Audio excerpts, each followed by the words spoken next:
again, reconnaissance is hard, reconnaissance is important, and there are different ways to do that.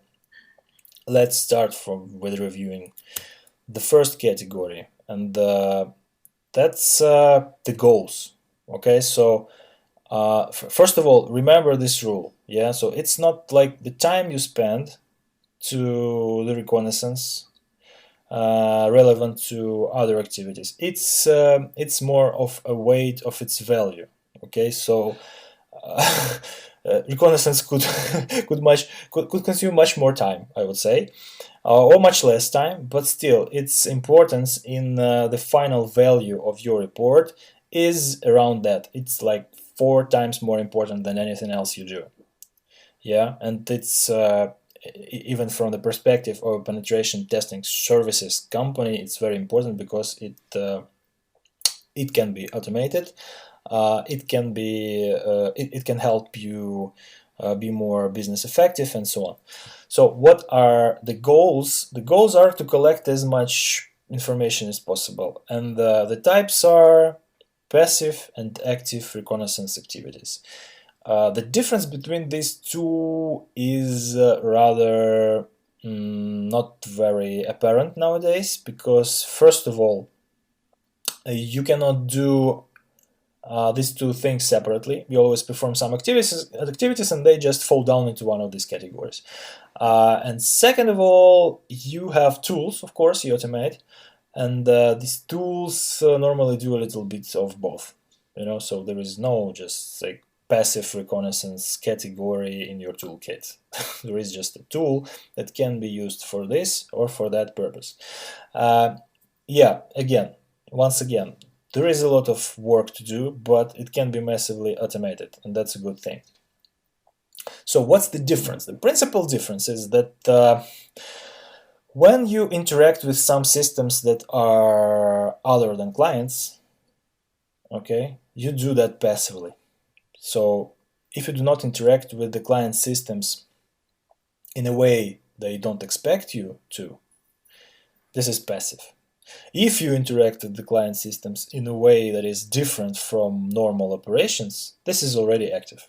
Okay, so if you like search Google, or you even automate these searches through Google API, or you, I don't know, you run Recon NG against some very limited number of highly probable subdomains, yeah, you do a passive reconnaissance. If you start to interact with the services, to validate the emails you have found or guessed, to perform various types of scripted and automated activities against their services, that's most probably a sign of active reconnaissance already.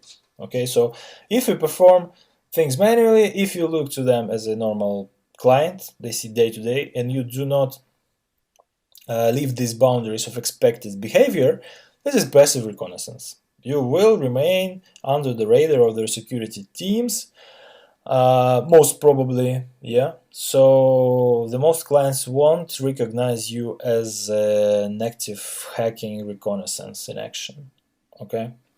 And if you start to do some hacking stuff, right, you automate, you write down some Python scripts that try to interact with the services and find out more about what they do and what their contents are, that's most probably already active reconnaissance. By all accounts, it's active reconnaissance already. Okay, so what should you look for? There is no specific limitation to what you should look for during the reconnaissance. As you already know, you have to find out as much about the scope as possible, so you have to find all available data, yeah, or at least as much data as possible. But you should focus on specific things that have perspective, and what they are networks that belong to the client, right? The names, IP addresses, URLs of all applications and services they possess, right?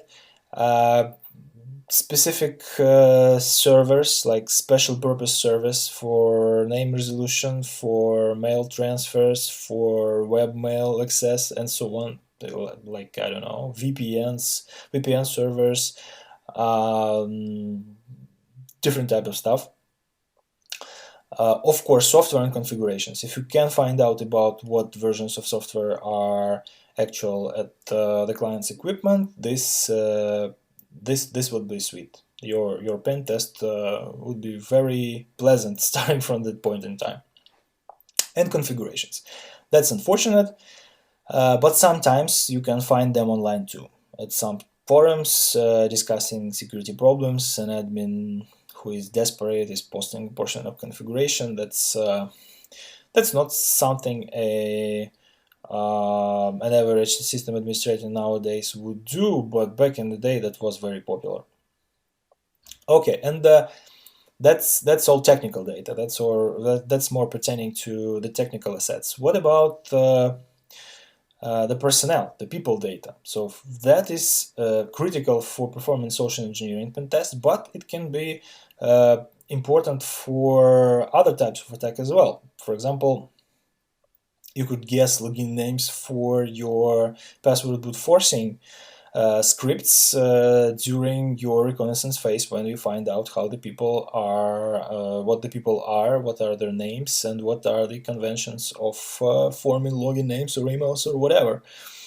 So you will be interested in creating this database of openly available information about the personnel, starting from full names through contacts like email and phone numbers, instant messaging accounts, social media accounts, interests, hobbies, life stories, anything related to them, anything they are fond of, their skills they showcase in resumes and on the job sites, and their work history as well.